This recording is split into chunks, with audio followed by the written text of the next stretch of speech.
فکری طور پر اور علمی طور پر اور اصطلاحی طور پر غور کریں اور نظریات دیکھیں متکلمین کے، تو مجھے 4 نظریات ملے ہیں متکلمین کے، جنہوں نے اس خطبے کو پڑھنے کے بعد یہ لکھا ہے کہ شیطان سے مراد معاویہ ابن ابی سفیان ہے۔ اس میں پہلا نظریہ جناب ابن ابی الحدید المعتزلی کا ہے، جنہوں نے نہج بلاغہ کی شرح بھی کی ہے۔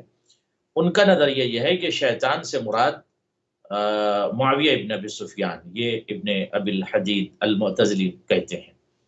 اور اس کے بعد دلیل کے طور پر موسی صاحب ابن ابی الحدید المعتزلی دلیل یہ لے آتے ہیں کہ چونکہ سارا کا سارا معاملہ جو تھا، سازش جو تھی، وہ معاویہ کی تھی، اور معاویہ ابن ابی سفیان نے مکمل سازش رچی تھی۔ تو یہ ایک نظریہ ہے کہ شیطان سے مراد اس خطبے میں معاویہ ابن ابی سفیان۔ دوسرا نظریہ یہ ہے کہ ممکن ہے کہ شیطان سے مراد شیطان حقیقی، یعنی جسے ابلیس کہتے ہیں، وہ ابلیس مراد ہو، لیکن مفکرین کا قول اور میرا بھی اپنا خود نظریہ یہ ہے کہ شیطان سے یہاں مراد معاویہ ابن ابی سفیان، چونکہ مخاطب اگر آپ دیکھیں تو اصل جو پرابلم یا معاملہ اور جو سازش یا جو حالات کو تباہ اور کن بنانے والا فرد تھا، وہ ابو سفیان کا بیٹا۔ تو مولا نے باقاعدہ جو ہے، وہ ظاہر سی بات ہے کہ مولا نام کم لیتے تھے، اور کبھی اشارے میں اور کبھی باقاعدہ اس کی صفتوں سے، اس کی عادات سے، اس کے کبھی باپ کے کنیت سے کبھی اس طرح سے مولا پکارتے۔ تو مولا نے یہاں ڈائریکٹ جو ہے شیطان کہا ہے۔ اور اچھا، یہاں پر صرف یہ نہیں کہہ سکتے موسوی صاحب کہ یہاں پر صرف شیعہ مترجمین یا معلقین یا شارحین یا وہ افراد جو علی بن ابی طالب سے محبت کرتے ہیں، انہی کا صرف نظریہ یہ ہے کہ شیطان مراد ہے یہاں، جو وہ اس سے مراد جو ہے وہ ابو سفیان کا بیٹا نہیں، بلکہ دیگر نے بھی کہا کہ وہ مراد۔ اس کے بعد مولا نے کہا کہ وَإِنَّ مَعِي لَبَصِيرَةٌ، شیطان نے تو اپنی پارٹی جمع کر لی، لیکن میرے ساتھ میری بصیرت ہے۔ اور فرمایا آپ نے، یعنی لفظ بصیرت کا استعمال کر کے مولا نے پورے یونیورس کو ایک پیغام دیا کہ بصارت کے ساتھ بصیرت چاہیے۔ پارٹی ہونا، لشکر ہونا، عسکر ہونا، فوج ہونا، دبدبہ ہونا، خزانہ ہونا، عساکر ہونا، افواج ہونا، افراد ہونا الگ مسئلہ ہے، مگر بصیرت امپورٹنٹ ہے۔ مولا نے کہا اس کے پاس تو لشکر ہے، اس نے، شیطان نے لشکر جمع کر لیا، میرے پاس کیا ہے؟ بصیرت ہے۔ اس کا مطلب راز نجاح اور راز کامیابی بصیرت ہے۔ مولا نے یہاں پر جو لفظ بصیرت کا استعمال کر کے پوری دنیا کے مسلمانوں کو نہیں بلکہ انسانوں کو بیدار کیا کہ زندگی میں بصیرت بہت زیادہ ضروری، یعنی زندگی میں ہر موڑ پر، ہر لمحے میں آپ کو بصیرت سے کام لینا ہے۔ گھر کا مسئلہ ہو، باہر کا مسئلہ ہو، لشکر کا مسئلہ ہو، ڈیسیزن کا مسئلہ ہو، تو بصیرت بہت زیادہ ضروری۔ تو مولا کا شاید یہ جملہ بہت ہی دقیق اور بہت ہی عمیق ہے یہاں پر کہ وَإِنَّ مَعِي بَصِيرَةٌ، میرے ساتھ میری بصیرت ہے، اور اس کے ساتھ ظاہر ہے کہ شیطان ہے۔ اب یہاں پر ہمیں غور، یہاں پر لفظ ایف اور بٹ اب رہ ہی نہیں گیا کہ اگر انسان یہ کہے کہ جو جنگ ہوئی تھی، جو جنگ ہوئی تھی مولا متقیان علی بن ابی طالب کے ساتھ، اور سامنے جو جنگ جمل میں جو خاتون آئی تھی ان کے ساتھ، تو اس میں بالکل اف بٹ نہیں رہ جاتا ہے کہ اس میں حق پر کون ہے اور باطل پر کون ہے، اس لیے کہ بالکل نبیوں کے سلطان نے کہا تھا کہ حواب کے کتے بھونکیں گے میری اس زوجہ پر جو ایک دن نکلے گی۔ اور باقاعدہ جب ایک یاد دلانے والے نے یاد دلایا تھا جناب عائشہ کو کہ یہ وہ منطقہ، یہ وہ جگہ ہے جہاں پر حواب کا علاقہ کہا جاتا ہے۔ تو خیر، مولا متقیان فرماتے ہیں کہ میرے ساتھ میری بصیرت ہے۔ اب آگے بڑھتے ہیں۔ ایک امپورٹنٹ بات مولا نے، اور بہت امپورٹنٹ بات کہی، اس پر ہمیں غور کرنا چاہیے، اور جوانوں کو بھی، بچوں کو بھی۔ نہج بلاغہ خطبہ نمبر 10 ٹرانسلیٹڈ انگلش میں بھی ہے، اردو میں بھی، عربی میں بھی ہے، آپ ضرور نہج بلاغہ پڑھیں۔ مولا نے کہا ما لبست علی نفسی، آگے بڑھتے مولا نے کہا میرے ساتھ میری بصیرت ہے، پھر فرماتے ما لبست علی نفسی۔ اچھا، لبستوں کا کچھ مترجمین نے ترجمہ دھوکہ کیا ہے، دھوکہ کے معنی میں۔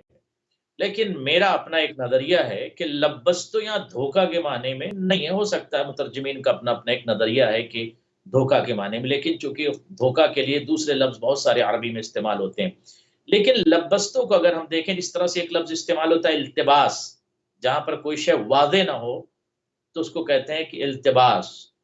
اسی طریقے سے التباس کیوں استعمال کرتے ہیں؟ یعنی وہ چیز مکشوف نہیں ہے، کلیئر نہیں ہے، التباس ہے اس میں، ٹھیک ہے. اسی طریقے سے کوئی چیز پر حجاب ہو، محجوب ہو یا حجاب ہو یا کرٹن ہو اس پر، تو اس کو بھی جب لفظ استعمال کرتے ہیں تو وہ غیر مکشوف کا لفظ استعمال کرتے ہیں. مولا کا یہ جملہ یہاں پر ما لبست علی نفسی، یعنی دنیا کی کوئی بھی چیز یا کوئی بھی دھوکہ یا کوئی بھی معامرہ یا سازش میرے سامنے جو ہے وہ مکشوف ہے. ما لبست علی نفسی کا مطلب یہ ہے کہ اگر کوئی مجھے یہ نہ سمجھے کہ پس پردہ مجھے دھوکہ دینا چاہتا ہے یا پس پردہ میرے خلاف سازش کرنا چاہتا ہے یا ایمان کا کرٹن لگا لے اور پیچھے سے وہ بندہ منافق ہو، تو وہ جو کرٹن ہے نا، کرٹن کے پیچھے جو اصل چہرہ ہے وہ علی کو دکھائی دیتا، اس لیے کہ علی مولا واہ، کائنات ہے. یہ لبستوں کا صحیح معنی ہے. ولا لبس علیہ، نہ علی بن ابی طالب کے سامنے کوئی بھی چیز غیر مکشوف ہے. یعنی کیا مطلب؟ جو مولا نے کہا تھا نا کہ میرے سامنے سے اگر پردے کائنات کے ہٹا بھی لیے جائیں تو میرے یقین میں اضافہ نہیں ہوگا. کیوں یقین میں اضافہ نہیں ہوگا موسی صاحب؟ اس لیے کہ علی بن ابی طالب کے سامنے پوری کائنات آلریڈی مکشوف ہے، ایکسپلورڈ ہے، واضح ہے، سامنے ہے پوری کائنات. جیسے مولا نے ایک شخص سے کہا تھا کہ تیرے ہاتھوں میں انگلیاں کتنی؟ اس نے کہا 5. مولا نے کہا جواب دینے میں تو نے بہت جلدی کی، گننے میں یا سوچنے میں کہا سوچنے کی کیا ضرورت ہے. تو مولا نے صحیح بات. یہ جملہ کہہ کے بتایا کہ جیسے تیرے سامنے تیرا ہاتھ ہے ویسے میرے سامنے پوری کائنات ہے. تو نہ مجھے کائنات. سوچنے کی ضرورت ہے، نہ مجھے فکر کرنے کی ضرورت ہے، نہ مجھے عمق تفکر میں جانے کی ضرورت ہے، پوری کائنات. تو مولا کا یہاں پر یہ جملہ ہے کہ ایسا نہیں ہے کہ علی بن ابی طالب کو کوئی یہ سمجھے کہ علی کو علم نہیں. علی کو علم ہے، سب کے دھوکے کا علم ہے، نفاق کا علم ہے، سازش کا علم ہے، معامرے کا علم ہے. ولا لبس علیہ، یعنی کوئی بھی شخص اگر میرے ساتھ معاملہ اور سازش کرنا بھی چاہے تو میرے سامنے وہ چیزیں مکشوف ہیں، یعنی وہ واضح ہیں، مجھے اس کا علم ہے. وعیم اللہ، مولا نے یہاں قسم کھایا، قسم کھا کر مولا فرماتے ہیں لأفرطن لهم حوضا انا ماتعہ، میں ان کے لیے ظاہر سے بات ہے کہ پانی چھلکا دوں گا. لا یصدرون عنہ ولا یعودون الیہ، میں اس انداز میں کروں گا کہ ہمیشہ کے لیے پھر واپس آنے کا کوئی امکان نہیں ہوگا. اب چونکہ یہاں پر اگر ہم اس کی تعلیقات پر جائیں تو یہ خطبہ مولا نے جب طلحہ اور زبیر نے مولا کے ساتھ دھوکہ کیا، طلحہ اور زبیر نے مولا کے ساتھ دھوکہ کیا اور چیٹ کیا باقاعدہ ان لوگوں نے، اور چونکہ ان کو دولت دی گئی تھی اور پوری اس کی تفصیل ہے، اور اس کے بعد یہ معاویہ کی سازش میں آ کر ام المومنین کے ساتھ چلے گئے اور مولا کی بیعت کو توڑ دیا. اس وقت مولا متقی، یعنی جو آخری جملہ ہے یہ اس سے مراد مخاطب وہ بھی ہیں اور دیگر ہیں. جی بہت خوبصورت طریقے سے ناظرین جو ہے وہ خطبہ نمبر 10 میں جو مولا امیر المومنین حضرت علی ابن ابی طالب علیہ السلام نے لفظ شیطان استعمال کیا، اس کی تفسیر ہو رہی تھی کہ وہ کس شخص کے لیے ہے اور کس طرح سے شیطان نے اپنے گروہ کو مجتمع کیا. آگے بڑھیں گے، اپنی گفتگو کو تیزی کے ساتھ آگے بڑھائیں گے. خطبہ نمبر 11 کو قبلہ جو ہے وہ شروع کرتے ہیں، اور جنگ جمل میں جب مولا امیر المومنین نے اپنے فرزند جناب محمد حنفیہ علیہ السلام کو اپنا علم عطا کیا تو کیا فرمایا، اس کی ذرا شرح کر دیں اور اس پر تھوڑی روشنی بھی ڈال دیں.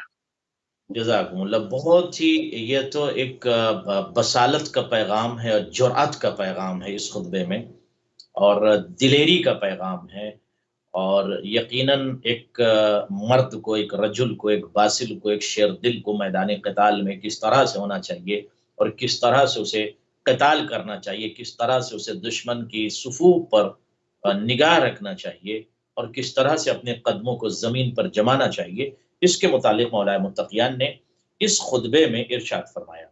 اب میں اس خطبے کے متن کو پڑھ کر آپ کی خدمت میں عرض کروں گا کہ لابن محمد بن الحنفیہ لما آتاہ الرایۃ یوم الجمل، جب جمل کے روز، اب ظاہر سی بات ہے میں تھوڑا سا اس کی تعلیق کو اور تھوڑا سا اقتراحات کو بھی پیش کر دوں کہ جنگ جمل سب کو پتا ہے کہ جنگ جمل میں کیا ہوا تھا، اور جنگ جمل میں جا کر بصرے میں جناب عائشہ پہنچی تھیں طلحہ زبیر کے ساتھ اور دیگر اپنے افراد کے ساتھ، اور ظاہر سی بات ہے کہ وہ خود پہلے یہ آواز اٹھاتی تھیں کہ عثمان کو قتل کر دو. یہ ہمارے مسالک اور مذاہب مسلمہ کی کتابوں میں مذکور ہے، اور یہ کہتی تھیں کہ قد کفر، یہ جملہ جو ہے وہ جناب عائشہ کی زبان سے یہ جاری ہوتے تھے، اور وہ فرماتی تھیں کہ عثمان کو قتل کر دو اس لیے کہ وہ کافر ہو گئے. خیر یہ ان کے جملے تھے. اس کے بعد میں انہوں نے ایک پارٹی بنائی، اور یہ ہوا کہ میں عثمان کے قتل کا بدلہ لوں گی، اور وہ پہنچ گئیں وہاں پر بصرہ.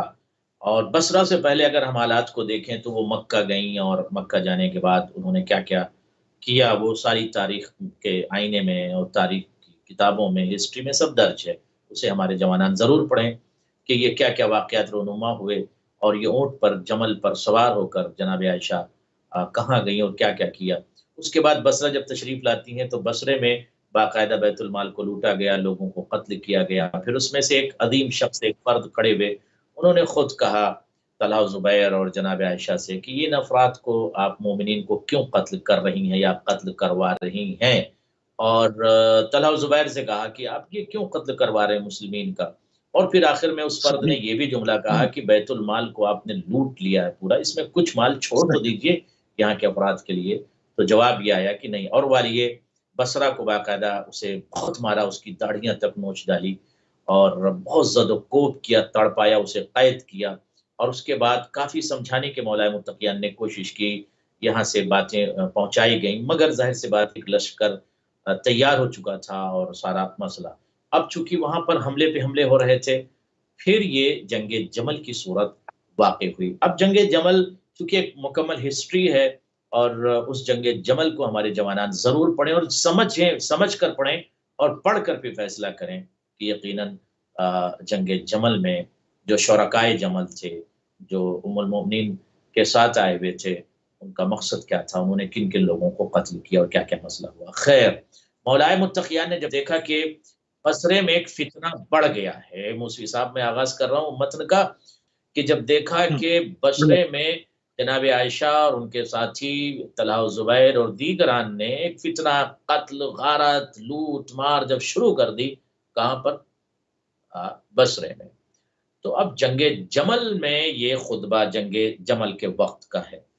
مولا نے جب علم اپنے فرزند جناب محمد حنفیہ کے ہاتھوں میں علم دیا، اور دینے کے بعد یہ جملہ کہا. اب مولا نے ارشاد لقد قال علی علیہ الصلوۃ والسلام تزول الجبال. مولا فرماتے ہیں تزول الجبال. اچھا تزول الجبل کا لفظ استعمال نہیں کیا، جبال کہا.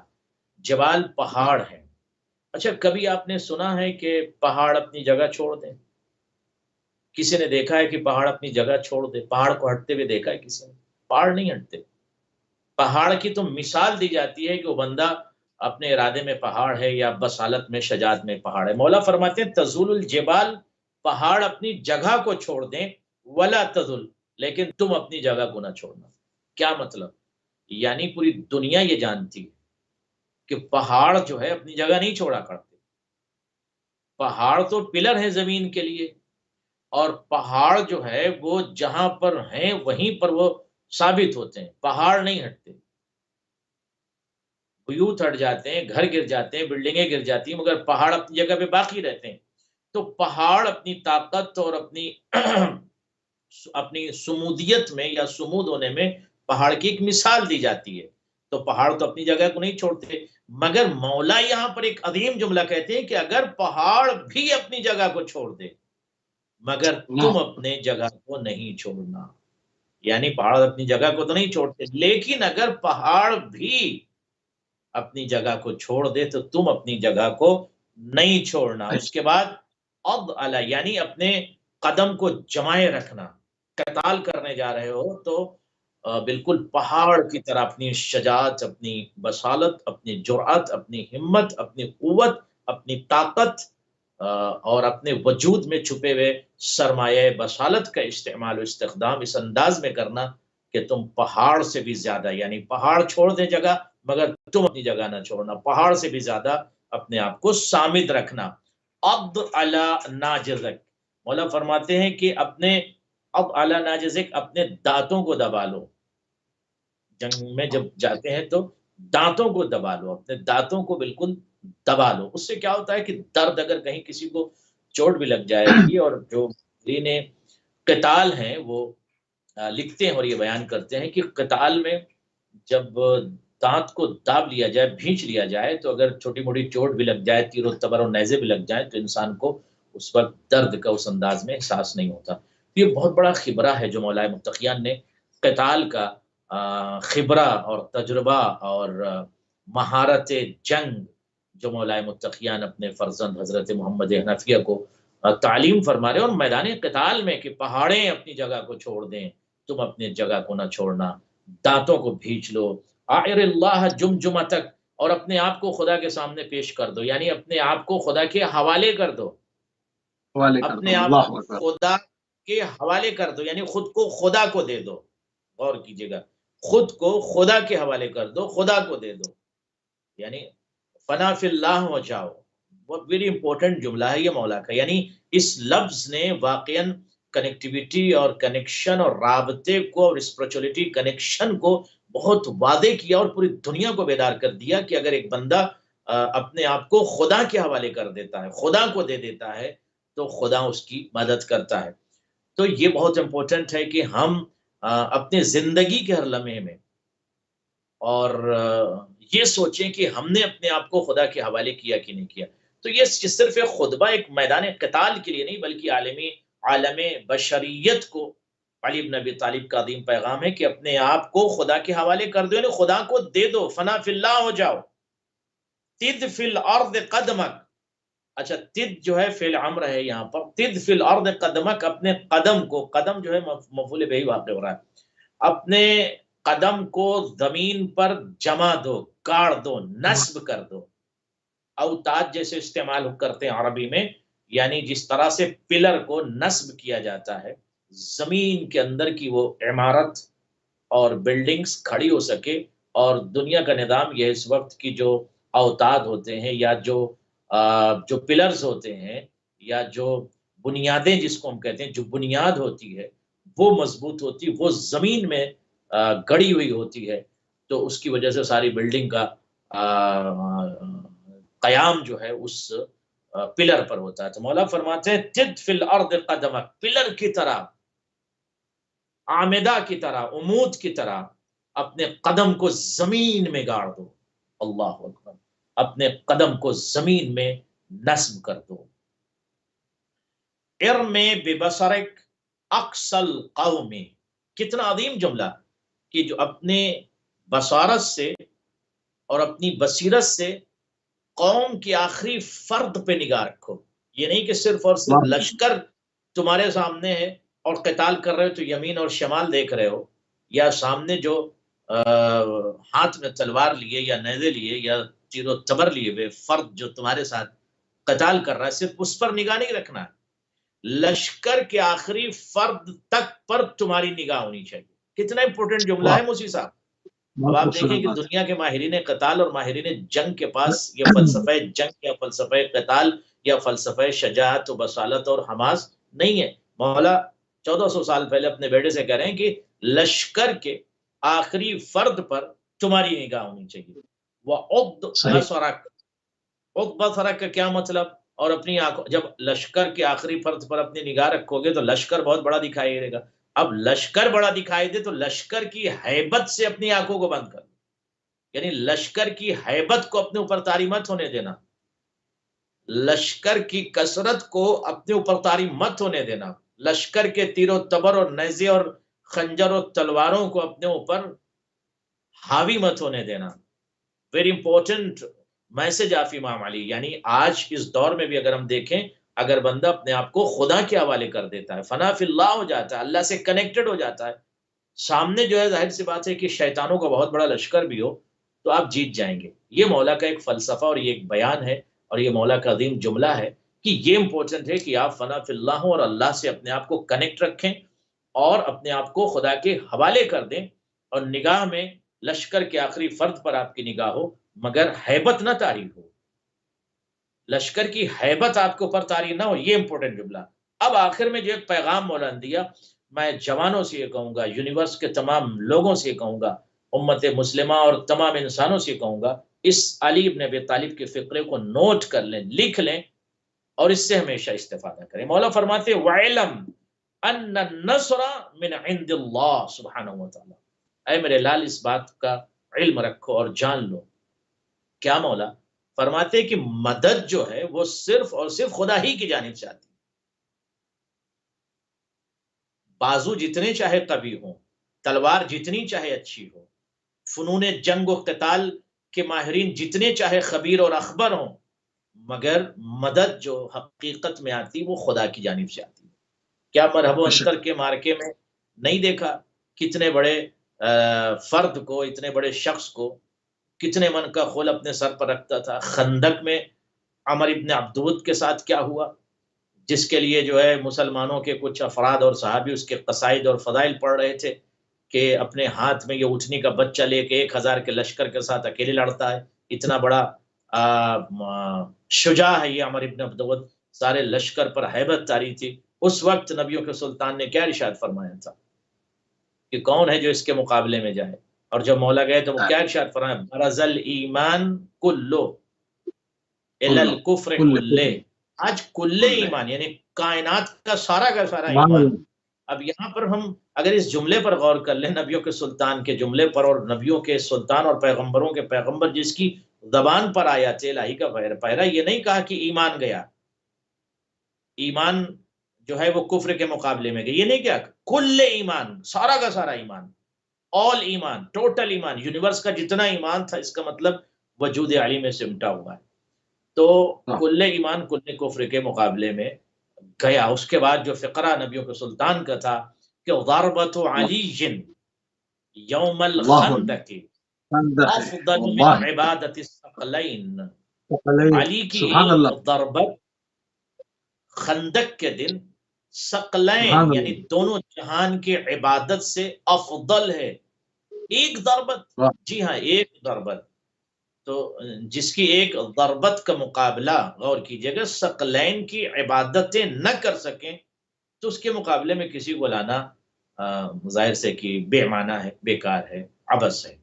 تو یہ مولا نے فرمایا، اور اس جملے کو میں کہوں گا کہ تمام جوانان نوٹ کر لیں، زندگی کا ایکشن اور ڈائریکشن اور اپنی حیات میں شعبے میں اس بات کو نوٹ کر لیں کہ اعلم ان النصر من عند اللہ، من عند اللہ، مدد جو ہوتی ہے وہ خدا ہی کی اللہ جانب سے، تو انشاءاللہ سبحان اللہ۔ خدا سب کی مدد کرے گا۔ تو یہ خطبہ نمبر 11 میں نے آپ کی خدمت میں پیش کیا۔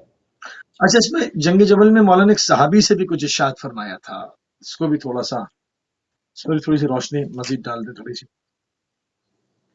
جی جزاکم اللہ۔ جنگ جمل میں جب مولا کو غلبہ حاصل ہو گیا اور اس میں کامیابی ملی، اب میں آخری فقرے سے گفتگو کو متصل کرتا ہوں اور اسے اتصال دیتا ہوں۔ تو اب جو ہم خطبہ شروع کرتے ہیں، جب مولا کو کامیابی ملی تو لفظ خطبے میں یہ ہے کہ لما اظفرہ اللہ باصحاب الجمل۔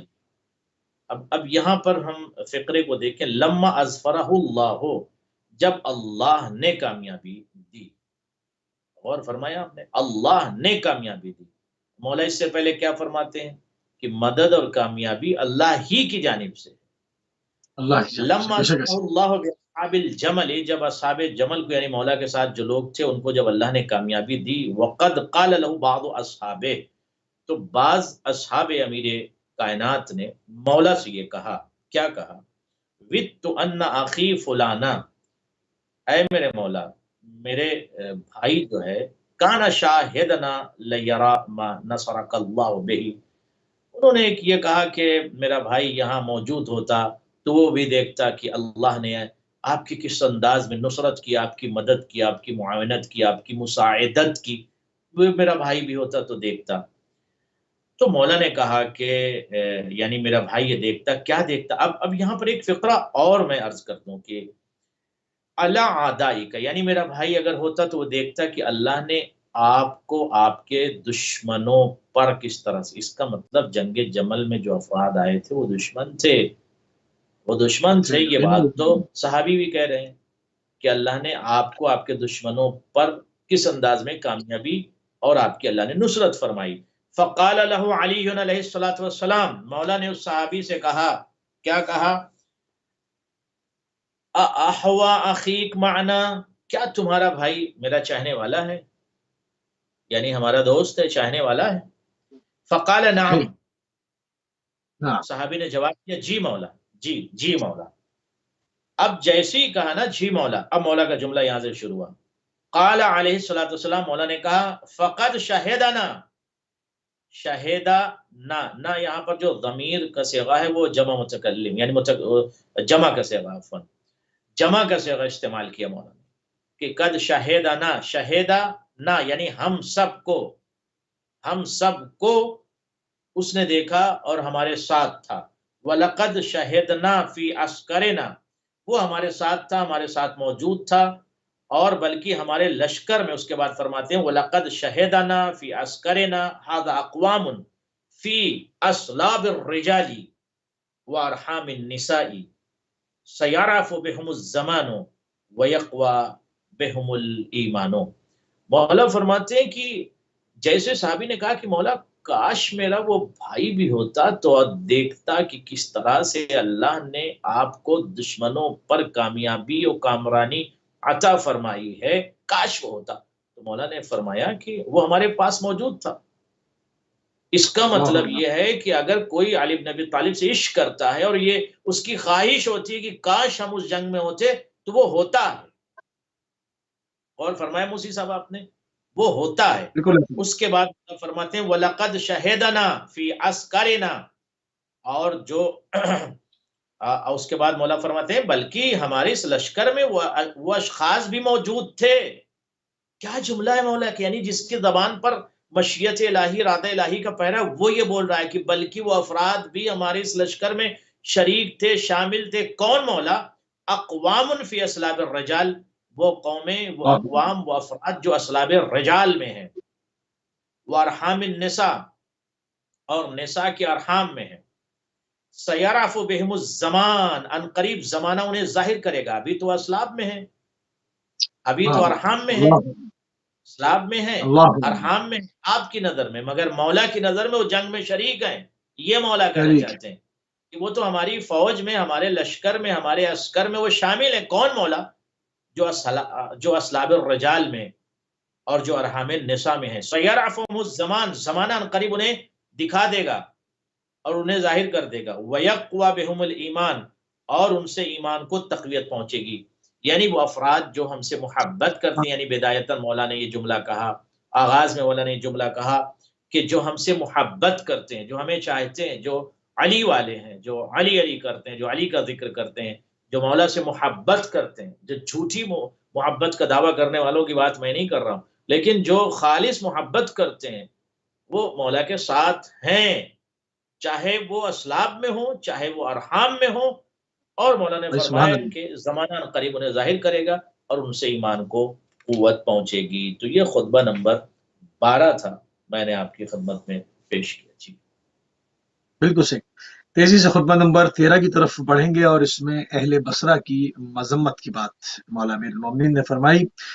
اور خطبہ نمبر 13 کو اگر دیکھا جائے قبلہ، تو اس میں اس کی تھوڑی سی تشریح فرما دیں گے. اہل بصرہ کی آخر مذمت کیوں کی، کیا وجوہات تھیں، کیا سیاسی ماحول تھا، اور اہل بصرہ کی جو کارگزاری تھی وہ تھی کیا؟ دیکھیں، اہل بصرہ جو ہے وہ بیوقوف بھی اس میں بہت سارے لوگ تھے، بے دین بھی تھے، اور احمق بھی تھے، اور جس کو کہہ لیا جائے کہ منافقین بھی تھے، اور عہد و پیمان کو توڑنے والے بھی تھے. اس کی وجہ سے مولا نے ایک خطبہ ارشاد فرمایا، وہ خطبہ میں آپ کی خدمت میں پیش کر رہا ہوں. یہ خطبہ جو ہے خطبہ نمبر 13 ہے، اور ظاہر ہے کہ اوپر نیچے کچھ کتابوں کی جو پرنٹنگ ہے اس کے حساب سے ایک نمبر آگے پیچھے ہو سکتا ہے، 13 12 یا 14 کچھ آگے پیچھے ہو سکتا ہے، بٹ یہ خطبہ اہل بصرہ کی مذمت میں نہج بلاغہ میں موجود ہے تمام عربی متن میں۔ مولا فرماتے ہیں کہ کنتم جند المرأتی، اہل بصرہ کی مذمت کرتے ہوئے مولا فرماتے ہیں کہ تم ایک عورت کی سپاہ اور چوپائے کے تابع تھے، یعنی تم ایک عورت کے تابع تھے، تم ایک اونٹ اور ایک عورت کے تابع تھے۔ اہل بصرہ کو مخاطب کرتے ہوئے مولا فرماتے ہیں کنتم، تم لوگ، کنتم تھے، کیا تھے؟ جند، اچھا جند جو ہے سپاہی کو کہتے ہیں، اسی سے لفظ استعمال ہوتا ہے جندی یعنی سپاہی، جنود اور اسی کا جمع جو لفظ استعمال ہوتا ہے جنود، جنود کہتے ہیں سپاہی کی جمع جو ہے جنود ہے، اور جند کہتے ہیں سپاہی کو، لیکن اگر کئی سپاہی ہوں تو عربی میں کہیں گے جنود۔ تو مولا فرماتے کن تم جندل مراتے، ارے تم تو عورت کے سپاہی تھے، تم تو ایک عورت کے تابع دار، واتباع البہیمہ، اور تم تو عورت کے تابع دار اور اس کے سپاہی تھے، اور ایک بہیمہ یعنی اونٹ، ایک جانور کے تابع دار تھے، کون؟ اہل بصرہ۔ اور اس کے بعد فرمائیں کہ رغا فعجبتم، رغا فعجبتم کیا مطلب؟ یعنی جب وہ اونٹ بلبلایا فعجبتم، تم نے لبیک کہہ دیا، یعنی تم کتنے گرے اور گھٹیا انسان ہو کہ امام کائنات بلاتا ہے اس کی طرف نہیں آتے ہو، اور اونٹ یا اونٹنی کے کی آواز پر تم لبیک کہہ رہے۔ اچھا یہ جملہ کسی شیعہ کا تو ہے نہیں، یہ جملہ تو مولائے کائنات کا ہے، خطیب نہج بلاغہ مولائے کائنات علی بن ابی طالب کا جملہ ہے۔ مولائے متقیان فرماتے ہیں کہ رغا فعجبتم، جیسی وہ اونٹ بلبلایا اور تم نے اس کی آواز پر لبیک۔ اس کا مطلب یہ ہے کہ کچھ قوموں میں ایسے افراد بھی ہوتے ہیں بیوقوف ٹائپ، بہکے ہوئے، بے دین اور عہد و پیمان کو توڑنے والے افراد کی جو اونٹ یا اونٹنی کے پیچھے بھاگتے ہیں۔ تو یہ امپورٹنٹ مسئلہ ہے کہ سمجھنے کی ضرورت ہے کہ مولا اپنے درد کو بیان کر کے مذمت تو ضرور کر رہے ہیں، لیکن ایک درد تو ہے مولا کائنات کا کہ کس ٹائپ کے تم لوگ ہو، اونٹنی کے بلبلانے پر تم اونٹنی کے پیچھے چلے گئے، عجیب سی قوم ہے، کیسے لوگ ہو تم؟ وَأُقِرَ فَحَرَبْتُمْ، اور اس کے بعد جب وہ زخمی ہوا، وَأُقِرَ فَحَرَبْتُمْ، جب وہ زخمی ہوا فَحَرَبْتُمْ، تم بھاگ گئے۔ اب یہ حربتم جو لفظ عربی میں استعمال ہوتا ہے یہ بھاگنے کے معنی، حربا یعنی حربا کا مطلب بھاگ جانا، فحربتم، تم بھاگ گئے، یعنی غور فرمایا آپ نے، اونٹنی کے ساتھ چلے اور تم ایک عورت کے سپاہی بن گئے، یعنی کس ٹائپ کے تم آدمی ہو، کس ٹائپ کے لوگ ہو تم اہل بصرہ، ایک عورت۔ اچھا عورت سے مراد یہاں پر جناب عائشہ ہیں، کیونکہ تمام اہل سنت اور ہمارے دیگر مفسرین نے اور جو تعلیقات لکھتے ہیں انہوں نے لکھا کہ چونکہ جنگ جمل کا موقع ہے اور بصرہ میں مولا کے خطاب ہے، تو یہاں جو مرآ سے مراد یعنی عورت سے مراد جناب عائشہ ہیں۔ تو مولا فرماتے ہیں کہ تم ایک عورت، چونکہ مولا نے نام نہیں لیا، فرماتے تم ایک عورت کے بہکاوے میں آ کے تم اس کے سپاہی بن کے جانوروں کی اتباع کرتے ہوئے، اور اونٹنی نے بلبلایا اور تم اس کی آواز پر تم نے لبیک کہا، اور جب وہ زخمی ہوا یا ہوئی تو تم جو ہے وہ بھاگ کھڑے ہوئے۔ اس کے بعد مولا فرماتے اخلاقکم دقاق، تمہارا اخلاق بہت پست ہے، گرا ہوا اخلاق ہے، مورالٹی میں تم بہت گرے ہوئے ہو، تمہیں شرم نہیں آتی، بے شرم لوگ ہو، تمہارے اندر مورالٹی نہیں، اخلاق نہیں تمہارے اندر، پست اخلاق، گرے ہوئے اخلاق کے لوگ ہو، تمہارا اخلاق دقاق ہے، گرا ہوا ہے، پست ہے۔ وَأَحَدُكُمْ شِقَاق، اور تم وہ افراد ہو جو تمہارے اندر شقاق پایا جاتا ہے، یعنی عہد کو توڑ دیتے ہو، عہد شکن ہو، وعدے کو توڑنے والے، وعدے کو وفا کرنے والے لوگ نہیں ہو تم نے وعدے کو تو وعدہ توڑا ہوگا تب تو مولا نے یہ جملہ کہا، مولا سے کیے ہوئے وعدے کو توڑا، ویسے بھی دو بندے پہلے ہی بھاگ گئے تھے، طلحہ و زبیر تو پہلے ہی بیعت کر کے مولا کیا، اس کے بعد جو ہے پھر وہ عہد و پیمان کو توڑ کر وہ بھاگ کھڑے ہوئے تھے، اور جا کر لشکر میں وہاں شامل ہو گئے، اور شامل ہو کر باقاعدہ معاملہ کیا، مولائے کائنات علی بن ابی طالب کے خلاف معاملہ کیا۔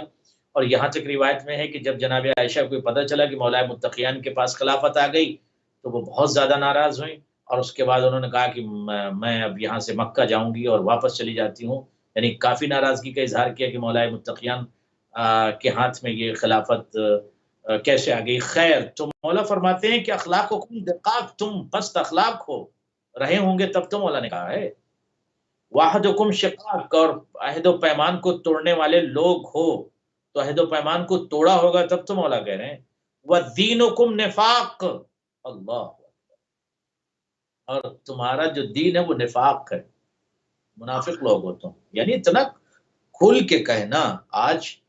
آج اس دور میں انسان کھل کے بات کرنے میں ذرا سا مجاملت سے کام لیتا ہے. ظالم بھی رضی اللہ، مظلوم رضی اللہ، یہ بھی رضی اللہ، وہ بھی رضی اللہ، قاتل بھی رضی اللہ، مقتول رضی اللہ، گھر جلانے والا بھی رضی اللہ، پسلیاں توڑنے والا بھی رضی اللہ، شہزادی کو زخمی کرنے والا بھی رضی اللہ، سب رضی اللہ، حضرت فاطمہ بھی رضی اللہ، قاتل بھی رضی اللہ، امام حسین بھی رضی اللہ، امام حسین کے سامنے جو لشکر کھڑا ہے وہ بھی رضی اللہ، مولا کائنات بھی رضی اللہ، مولا کائنات کے مقابل میں جو آ جائے اس کو بھی رضی اللہ. یعنی کیا عجیب، یعنی دماغ ہے تنہائی میں بیٹھ رہے ہیں، ذرا سوچے تو صحیح یہ کیا ہے. مطلب فیصلہ کریں، ایجوکیشنل دور ہے، پڑھی لکھی دنیا ہے، ذرا سوچیں اور فیصلہ کریں کہ قاتل اور مقتول میں کیا فرق ہے. ہر فرد کو رضی اللہ لکھ دینے سے.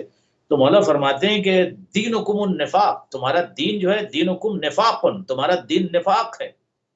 اس کا مطلب وہ منافق تھے تب تو مولا کہہ رہے تھے کہ تمہارا اچھا منافق ہے، تو اس کا مطلب یہ کہ وہ صحیح معنوں میں کافر سے بدتر ہیں. کیوں کافر سے بدتر ہیں؟ قرآن کی آیت کہتی ہے ان المنافقین فی الدرک الاسفل من النار، منافق جو ہے جہنم کے سب سے نیچے والے طبقے میں منافق کو سزا دی جائے گی، وہاں رکھا جائے گا. تو یہ بہت ہی زیادہ ضروری ہے، ہمیں سمجھنے کی ضرورت ہے کہ نفاق جو ہے وہ ظاہر سی بات ہے کہ بہت سخت ترین بیماری ہے اور کفر سے بدتر ہے منافق. وَمَاؤُكُمْ زُعَاقٌ، اللہ اکبر، اور تمہارے زمین کا پانی بھی تو اچھا نہیں ہے، تمہارے زمین کا پانی بھی تو کڑوا ہے، زہریلا ہے. والمقیم بین اظہرکم مرتہن بذنب، اور جو تمہاری قیادت کر رہا ہے نا، اور جو تمہارے ساتھ ہے نا، وہ بھی تو اپنے گناہوں میں جکڑا ہوا ہے. وہ جو لیڈرشپ ہے، جو بندہ اپنے آپ کو لیڈ، تمہارے سامنے جو بندہ ہے یا جو تمہارے ساتھ ہے، جو اپنے آپ کو لیڈر کہتا ہے یا لیڈ کر رہا ہے تم لوگوں کو، اہل بصرہ کے لوگوں، جو بندہ تم کو لیڈ کر رہا ہے وہ خود اپنے گناہوں میں جکڑا ہوا ہے، تو گنہگار رہا ہوگا نا، تب تو مولا اسے کہہ رہے ہیں. وَالشَّاخِصُ عَنْكُمْ مُتَضَارِكْ بِرَحْمَةٍ مِّن رَبِّكَ، اور اس کے بعد مولا فرماتے ہیں کہ تم میں سے نکل جانے والا اپنے پروردگار کی رحمت کو پا لینے والا ہے. یعنی جو تم ظاہر ہے کہ تمہاری مذمت ہو رہی، لیکن تم میں سے اگر کوئی بندہ نکل جائے، یعنی چونکہ تم نفاق تمہارے اندر ہے، عہد شکنی تمہارے اندر ہے، دھوکہ تمہارے اندر ہے، بدعقلی تمہارے اندر ہے، اور شیطان کی آواز پر لبیک کہنے والے تم لوگ ہو، مگر تم میں سے اگر کوئی بندہ نکل جائے اور رحمت الہی کی طرف آ جائے تو اللہ کی اسے رحمت ملے گی.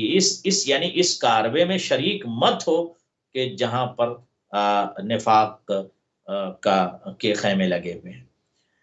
اس کے بعد مولا فرماتے ہیں کَأَنِّي بِمَسْجِدِكُمْ كَجُوجِ سَفِینَہ، اور اس کے بعد فرماتے ہیں کہ آنے والا منظر میری آنکھوں میں پھر رہا ہے، جبکہ تمہاری مسجدوں سے کیا نمایاں ہوگا وہ منظر. کیا کہ جس طریقے سے کجوج سفینہ، جس طرح سے سفینہ یعنی کشتی کا سینہ ہوتا ہے، اس کی مثال مولا دی.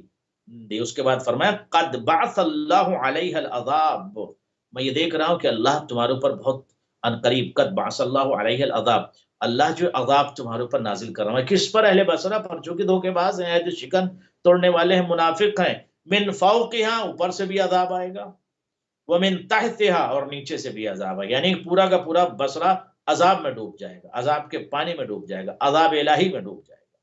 وہ غورے کا منفی ضمنہا، اور جو بھی اس کے ضمن میں ہو گیا سب مستغرق ہو جائیں گے، ڈوب جائیں گے، غرق ہو جائیں گے. یہ مولا نے جملہ. اب یہاں پر میں روک کر ایک جملہ عرض کر دوں کہ علی بن ابی طالب بول رہے ہیں، مولا کائنات بول رہے ہیں، امام کائنات بول رہے ہیں، مولا کائنات کے جس کے لیے آج مفسرین یہ جملہ لکھتے ہیں کہ جس کو پکارے بغیر نبی کو خدا کی جانب سے مدد نہیں ملتی. یعنی اتنا بڑا پیغمبر، یہاں پر ٹھہر کر ذرا سوچیے موسی صاحب، کہ اتنے بڑے پیغمبر، اتنے بڑے مرسل اعظم، خاتم الانبیاء، سردار انبیاء، سرتاج انبیاء، رئیس الانبیاء کو مدد نہیں ملتی خدا کی جانب سے جب تک وہ ناد علی مظہر العجائب علی کو نہ پکاریں، اور جب علی کو پکارا تو مدد مل گئی۔ اس کا مطلب یہ پروردگار کی طرف سے سنت بھی ہے اور عمل پیغمبر بھی ہے کہ مدد اگر چاہیے تو علی کو پکارنا پڑے گا، یعنی یا علی مدد کہنا پڑے گا، علی کو آواز دینا پڑے گا، علی سے کنیکٹ ہونا پڑے گا۔ تو اس خطبے میں مولا، اس خطبے کا زبدہ یہ ہے کہ مولا نے اس خطبے میں ان بیوقوفوں اور ان دھوکے بازوں اور ان نفاق میں ڈوبے ہوئے لوگوں کی مذمت کیا ہے جو ایک عورت اور اونٹنی کی اتباع کر رہے تھے، اور امام کائنات کو جنہوں نے چھوڑ دیا تھا۔ تو آج جو افراد اس خطبے کو سن رہے ہیں، کسی بھی مذہب و مسلک اور ملل اور دین و دھرم کے ہوں، ان کو سمجھنے کی ضرورت ہے کہ ابھی بھی وقت ہے وہ بیدار ہو جائیں اور دامن علی کو مضبوطی سے تھام۔ سبحان اللہ، بہت ہی خوبصورت طریقے سے خطبہ نمبر 13 جو ہے اس میں جو مولا امیر المومنین نے اہل بصرہ اور ان کے نفاق کے بارے میں گفتگو فرمائی، وہ کلام، اس کی تشریح اور اس کا ترجمہ تمام آپ کی خدمت میں پیش کیا گیا۔ تھوڑا سا اور آگے بڑھتے ہیں قبلہ، اسی خطبے میں مولا نے بصرہ کے غرق ہو جانے کے بارے میں بھی ارشاد فرمایا، اور یہ بھی فرمایا کہ تمہارا جو شہر ہے یہ زمین سے جو ہے وہ اس حوالے سے تھوڑا سا اگر اس کو ہم دیکھ لیں کہ زمین سے قریب، یعنی کہ تمہاری زمین سمندر سے قریب اور آسمان سے دور ہے۔ تو اس زمانے میں تو ٹیکنالوجی نہیں تھی اتنا ایکوریٹ ان تمام چیزوں کا۔ تو چاہوں گا اس پہ تھوڑی سی روشنی ڈالیں۔ کتنے دقائق ہیں آپ کے پاس؟ عظیم کلام ہے ہمارے پاس، ابھی تقریباً 20-25 منٹ ہیں۔ جی جزاکم اللہ خیرہ۔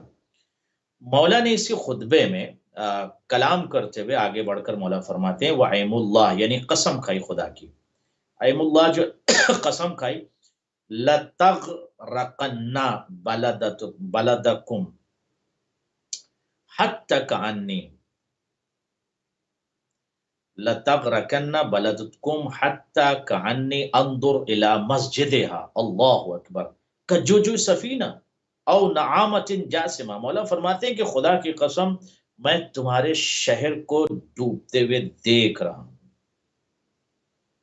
ڈوبتے ہوئے دیکھ رہا ہوں، یعنی یہ مولا کا عظیم جملہ، یعنی اس کا مطلب یہ ہے کہ امیر کائنات 1400 سال پہلے اہل بصرہ کو یہ خبر دے رہے تھے، انفارم کر رہے تھے، بتا رہے تھے۔ اچھا، فی روایت اخرى کجوج الطیر فی لجۃ بحر، یعنی جیسے پانی کے گہراؤں میں پرندے کا سینہ۔ کیا مطلب؟ یہ ایک مثال ہے، یہ ایک مثال اس لیے دی جاتی ہے کہ یعنی ساری چیزیں ڈوب رہی ہیں اور صرف جو ہے وہ پرندے کا سینہ دکھ رہا ہے۔ تو مولا یہ ارشاد فرما رہے ہیں کہ میری نگاہوں کے سامنے، میری آنکھوں کے سامنے وہ منظر ہے جو کہ آگے ہوگا، لیکن ابھی وہ منظر میرے سامنے۔ اس کا مطلب یہ ہے کہ کائنات میں جو کچھ ہو گیا، ہو رہا ہے، اور جو کچھ ہونے والا ہے وہ علی کی نگاہوں کے سامنے ہے۔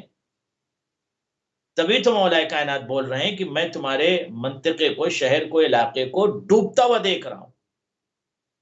تو علی بن ابی طالب یعنی مستقبل کی چیزوں کو اپنے حال کے آئینے میں مستقبل کی چیزوں کو دیکھ رہے ہیں، تب تو بتا رہے ہیں اہل بصرہ کو۔ تو امام اسے کہتے ہیں کہ جو کائنات کے لوگوں کو ماضی بھی بتا دے، حال بھی بتا دے، اور مستقبل میں کیا ہونے والا ہے وہ بھی بتا دے۔ اس لیے ہم ذات علی کو سلام کرتے ہیں، اس لیے ہم مولا کائنات کو سلام کرتے ہیں، اس لیے ہم مولا متقیان سے محبت کرتے ہیں کہ مولا متقیان نے ہر جگہ پر امت مسلمہ کے سر کو اونچا رکھا ہے۔ جوگ جرداق جیسے کرسچن نے جب مولا متقیان کے اوپر اسٹڈی کی اور ریسرچ کیا تو انہوں نے ہزاروں صفحات پر مشتمل کتاب لکھ دی اور یہ لکھا صوت و عدالت الانسانیہ، انسانوں کے کائنات میں علی کی آواز، یعنی انسانی عدالت میں علی کی آواز، عدالت صوت و عدالت الانسانیہ، عدالت انسانیہ میں علی بن ابی طالب کی آواز۔ یعنی کیا مطلب؟ یعنی پوری کائنات میں اگر عدالت کا کوئی رئیس ہے تو ذات کو، شخص کو، اس فرد کو، اس امام کو علی کہتے ہیں۔ اور بڑی کوشش کی انہوں نے جب لکھا تھا جوگ جرداق نے کتاب صوت و عدالت الانسانیہ، تو لوگوں کے پاس لے کر گئے چھپوانے کے لیے، مگر لوگ چھاپنے کے لیے تیار نہیں تھے۔ کرسچن نے ان سے کہا کہ علی بن ابی طالب پر آپ نے کیوں لکھی؟ انہوں نے کہا کہ کائنات میں ایسا فرد میں نے نہیں پایا.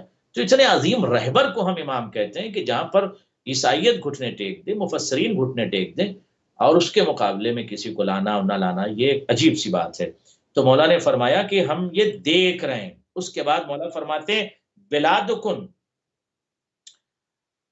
انتنو بلاد اللہ تربتن اقربها من الماء وعبدها من السماء وبها 9 اعشار الشر والمحتبس فيها بذنب والخارج بعفو الله كأني انظر الى قريتكم هذه قد طبقها الماء حتى ما يرى منها الا شرف المسجد كأنه جوجو طير في لجة بحر. یہ مولا متقیان کا کلام ہے، یہ علی ابن ابی طالب کی آواز ہے، یہ امام کی صدا ہے. مولا فرماتے ہیں کہ تمہارا شہر اللہ کے سب سے شہروں سے مٹی کے لحاظ سے گندا، اللہ اکبر، بدبودار، اور یہ سمندر کے پانی سے قریب، اقربها من الماء یعنی پانی سے قریب، وابعدها من السماء اور آسمان سے سب سے زیادہ دور. اس کے بعد فرمائے کہ 10 حصوں میں سے 9 حصے اس میں پائے جاتے ہیں، جو اس میں آ پہنچا ہے وہ اپنے گناہوں میں اسیر ہے. اللہ اکبر. اور جو اس سے چل دیا وہ عفو الہی سے بچ گیا، یعنی اس شہر سے جو نکل گیا، ظاہر سے بچ، جو اس سے چل دیا عفو الہی اس کے شریک حال رہے، یعنی خدا اسے معاف کر دے گا جو اس شہر کو چھوڑ دے گا. بعفو اللہ یعنی اللہ اسے معاف کر دے گا. مولا فرماتے ہیں کہ والمحتبس فیہا بذنب، جو یہاں ہے وہ اپنے گناہوں میں جکڑا ہوا ہے، والخارج بعفو اللہ، اور جو یہاں سے نکل جائے گا اللہ اسے معاف کر دے گا. لہٰذا کیا مطلب، یعنی بصرے کی سرزمین کو چھوڑ دو، زمین بصرہ کو چھوڑ دو، یہ مولا متقیان بتانا چاہتے. اس کا مطلب اگر کوئی سرزمین، کوئی منطقہ، کوئی علاقہ، وہاں پر گناہوں کا مرکز ہو، گناہگار زیادہ ہوں، گناہ کرنے والے لوگ ہوں، منافقین زیادہ ہوں، تو اس منطقے کو چھوڑ دو. اس کے بعد مولا فرماتے کأنی انظر الی قریتکم، ایسا ہے کہ جیسے میں تمہارے قریے کی طرف دیکھ رہا ہوں، تمہاری بستی کی طرف دیکھ رہا ہوں. قریہ یہاں جو بستی کے معنی میں یا بستی، ہادی قد طبقها الماء، ماء یہاں پر فاعل واقع ہو رہا ہے. طبقها، مولا فرماتے ہیں کہ سیلاب نے اسے اس حد تک جو ہے وہ اسے ڈبو دیا ہے، اس کے اوپر سیلاب آ چکا ہے. حتی ما یرا منہا، اور یہاں تک کہ اس میں سے کچھ نہیں دکھ رہا ہے مگر یہ کہ بس جیسے مسجد کے اوپر کا جو چھوٹے چھوٹے کنگورے ٹائپ لگے ہوتے ہیں صرف وہ دکھ رہا ہے، باقی سارا کا سارا جو ہے الا شرف المسجد، یعنی آخری حصہ جو مسجد کا ہوتا ہے، آخری مینارہ کا جو آخری حصہ ہوتا ہے، جس کو عربی میں راس بھی کہتے ہیں، تو راس المسجد کہہ لیجئے، شرف المسجد کہہ لیجئے، وہ صرف جو ہے، باقی ساری چیزیں ڈوب چکی. کان نے جو تیرن فی لجت بحرن، جس طریقے سے سمندر میں ایک پرندہ جو پانی میں ڈوبا ہوا ہے اس کا کچھ حصہ صرف نظر آ رہا ہے. یعنی مولا متقیان علی بن ابی طالب نے رہتی دنیا کو 1400 سال پہلے مستقبل کے احوال و حالات سے باخبر کر دیا. منافق کسے کہتے ہیں، مجرم کسے کہتے ہیں، گنہگار کون ہے، قاتل کون ہے، فاسق کون ہے، دھوکے باز کون ہے، عہد و پیمان کو توڑنے والا کون ہے، بہیمہ جانور کا پیروکار کون ہے، اور عورت کا سپاہی کون ہے. یعنی یہ مولا نے بیدار کیا ہے، جگایا ہے امت کو، اور ابھی بھی امت سو رہی ہے، ابھی بھی امت سو رہی ہے.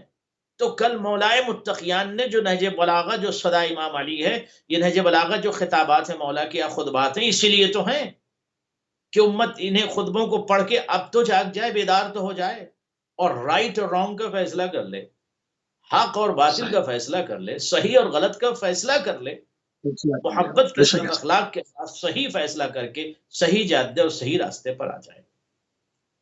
جی اچھا، یہاں پر مطلب بصرہ میں رہنے کے ساتھ اس کی وجہ کیا ہے، مطلب، اور اس وقت جو لوگ رہ رہے تھے اور اس وقت میں کیا کچھ فرق پڑا ہے، یا ابھی بھی بصرہ کی حالت وہی ہے؟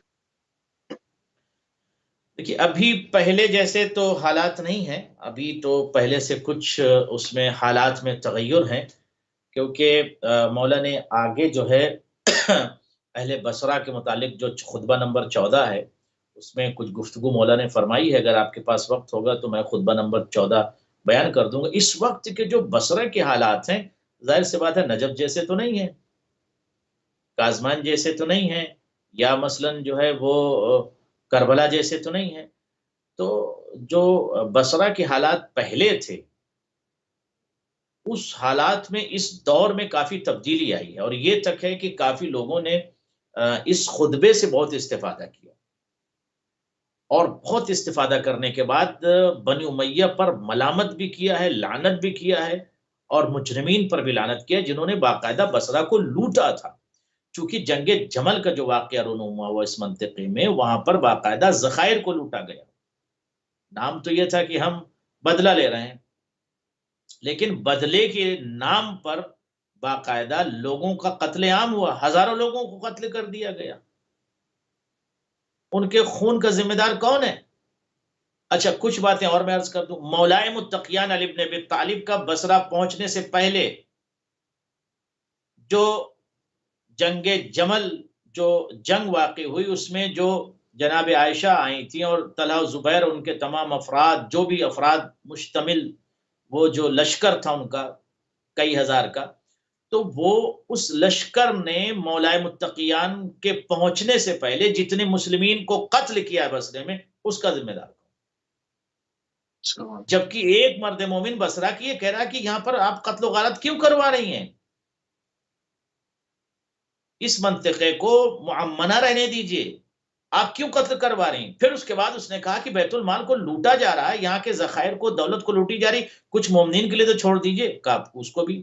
اور اس کے بعد اس منطقے کے جو والی تھا اس کو بھی قید کیا، اسے بھی مارا، اس کو بھی زخمی کیا، کوڑے برسائے، اس کی داڑھی کے بال کو ایک ایک کر کے اس کو نچوایا۔ مطلب یہ کہاں سے آیا؟ اسلام میں یہ چیزیں ہیں کہ آپ اس طرح سے مسلمان کو اذیتیں دیں؟ یہ سب جب حالات ہونے لگے، تیروں کی بارش ہونے لگے۔ اچھا، یہ بھی جملہ عرض کر دوں ناظرین کی خدمت میں کہ مولائے متقیان نے جنگ جمل میں پہل نہیں کی، تیروں کی بارش ہوئی ہے۔ کتنے لوگ پہلے جنگ جمل میں مولا کے پہنچنے سے پہلے، لشکر علی بن ابی طالب کے پہنچنے سے پہلے کافی تعداد میں لوگ مار دیے گئے تھے بصرہ میں۔ اس کے بعد جب مولا پہنچے تو اس کے بعد مولا نے اتمام حجت کیا، لوگوں کو بھیجا کہ قرآن سے فیصلہ کر لو، واپس چلی جاؤ، اور بہت ساری گفتگو، مگر تیروں کی بارش ہوتی رہی۔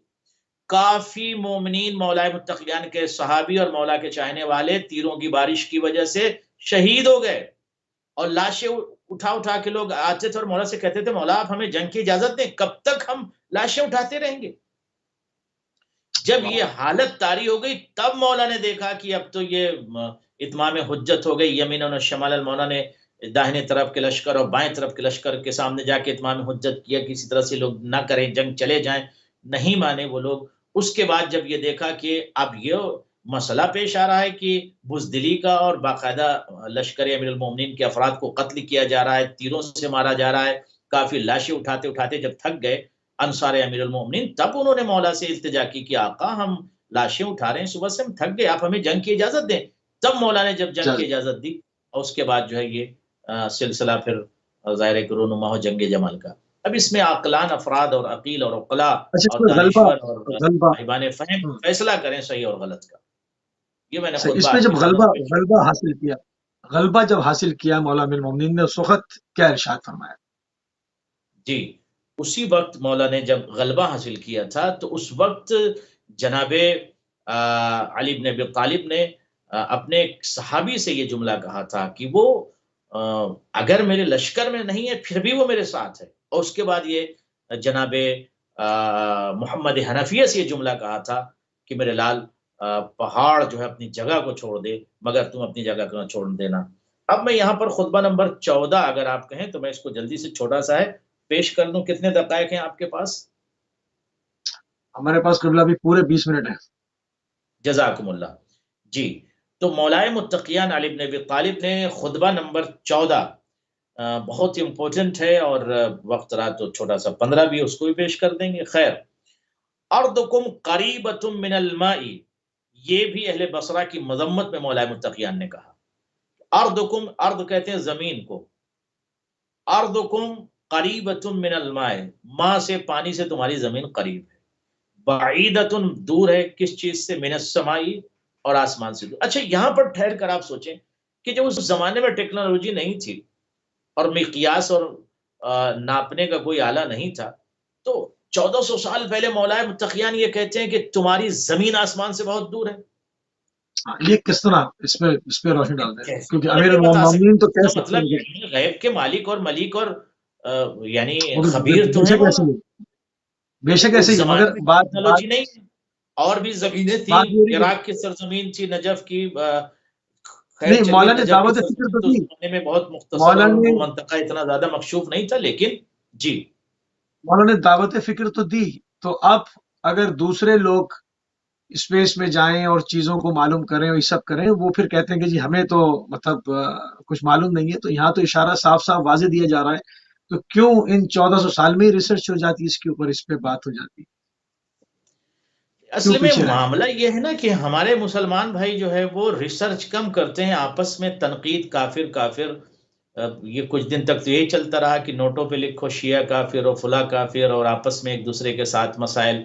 تو مسئلہ آپس ہی میں جب مسلمان کے اندر جو ہے وہ اگر ایمان کا چراغ یا ایمان کا نور ہوتا تو مسلمان ایک دوسرے کے ساتھ بیٹھتا اور بیٹھ کر محبت سے بات کرتا اور علم کے دریچوں کو کھولتا، فکر کرتا. نہج بلاغہ سے تمام ملل اور مذاہب کے افراد استفادہ کرتے. یہ تو مانتے ہیں کہ ابو حنیفہ امام جعفر صادق کے شاگرد تھے، تو شاگرد کو آپ اتنا مانتے ہو تو امام کے بارے میں آپ کا کیا خیال ہے؟ ہم بھی اہل بیت سے محبت کرتے ہیں. تو کیسی محبت ہے آپ کے اہل بیت سے؟ محبت واٹ ڈز اٹ مین، یعنی کون سی محبت ہے آپ کے اہل بیت کے ساتھ؟ یعنی محبت آپ کی پریکٹیکل ہونا. آپ تو فوقیت دے دیتے ہیں. ہم حنفی ہیں فور ایگزامپل، ہم حنفی ہیں، اگر کوئی کہتا ہے، ہم کسی پر کمنٹس نہیں کر رہے ہیں، کسی کو کچھ کہہ نہیں کر رہے، مگر اگر کوئی کہتا ہے ہم حنفی، یعنی کیا مطلب؟ حضرت ابو حنیفہ کے ماننے والے، مگر ہم مولائے متقیان کو چاہتے ہیں، امام جعفر. بھائی شاگرد کی طرف آپ خود کو منسوب کر رہے ہیں، وہ بہتر ہے یا استاد کی طرف رکھیں اپنے آپ کو؟ استاد سے قریب رکھیں جس نے آپ شاگرد کو پڑھایا، یا جو شاگرد کہتا ہے کہ لولا سن، اگر 2 سال نہ ہوتے تو لہلک نعمان ہلاک ہو جاتا. تو نہیں واللہ. آپ یہ فیصلہ کریں کہ عجیب سی دنیا ہے، یعنی شاگرد کی فضیلت اتنی بیان ہوتی ہے اور امام جعفر صادق کی کوئی فضیلت نہیں ہے. پروگرام کو آپ دیکھ لیجئے، جو ہے شاگردوں کا تذکرہ ہوتا، فضائل شاگردوں کے، اور اہل بیت کا کوئی تذکرہ نہیں. جبکہ قرآن یہ کہتا ہے کہ قل لا اسألکم علیہ اجرا الا المودۃ فی القربى. تو افسوس کی بات ہے نہیں، یہ دنیا تو کہے گی کہ جھوٹی محبت ہے.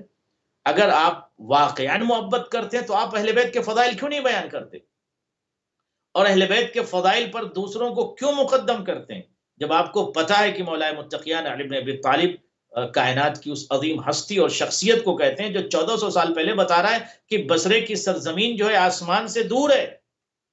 بعیدۃ من السماء، آسمان سے دور ہے، بہت دور ہے آسمان سے. اس کا مطلب یہ منطقہ، یہ زمین دور ہے تب تو. اچھا ایک جملہ میں یہاں پر اور کہہ دوں، لوگوں کے آنکھیں کھل جائیں گے اس جملے کے بعد. یہ جملہ کہنے کے لیے کائنات کی تمام زمینوں کو مولا نے دیکھا ہوگا تب تو کہا ہوگا نا. واہ، یہ جملہ کہنے کے لیے کائنات کی تمام زمینوں کو چیک کیا ہوگا علی بن ابی طالب نے، تب تو کہا ہوگا نا کہ یہ زمین سب سے زیادہ دور ہے. بھئی اگر آپ کے گھر میں 5 کلو سیب ہے اور ایک سیب اس میں سے گڑبڑ ہے، تو 5 کلو سیب کو آپ نے چیک کیا ہوگا تب تو آپ نے کہا ہوگا کہ 5 کلو سیب میں یہ سیب گڑبڑ ہے. سب کو آپ نے چیک کیا صحیح ہوگا بات. نا. تو پوری کائنات کی زمین کو علی بن ابی طالب نے نگاہ امامت سے چیک کیا ہوگا نا، صحیح. تب یہ جملہ کہا ہوگا نا کہ بصرہ کی سرزمین جو ہے وہ سب سے زیادہ آسمان سے دور ہے. اس کا مطلب جو لمحوں میں کائنات کی زمینوں کی مسافت بین السماء والارض دیکھ لے، جانچ لے، پرکھ لے، اسی کو شریعت میں امام کہتے ہیں. امام واہ، اسے نہیں کہتے ہیں کہ جو مسئلے کا حل نہ بتا پائے. امام اسے نہیں کہتے ہیں جو اونٹ اور اونٹنی کا فرق نہ بتا پائے.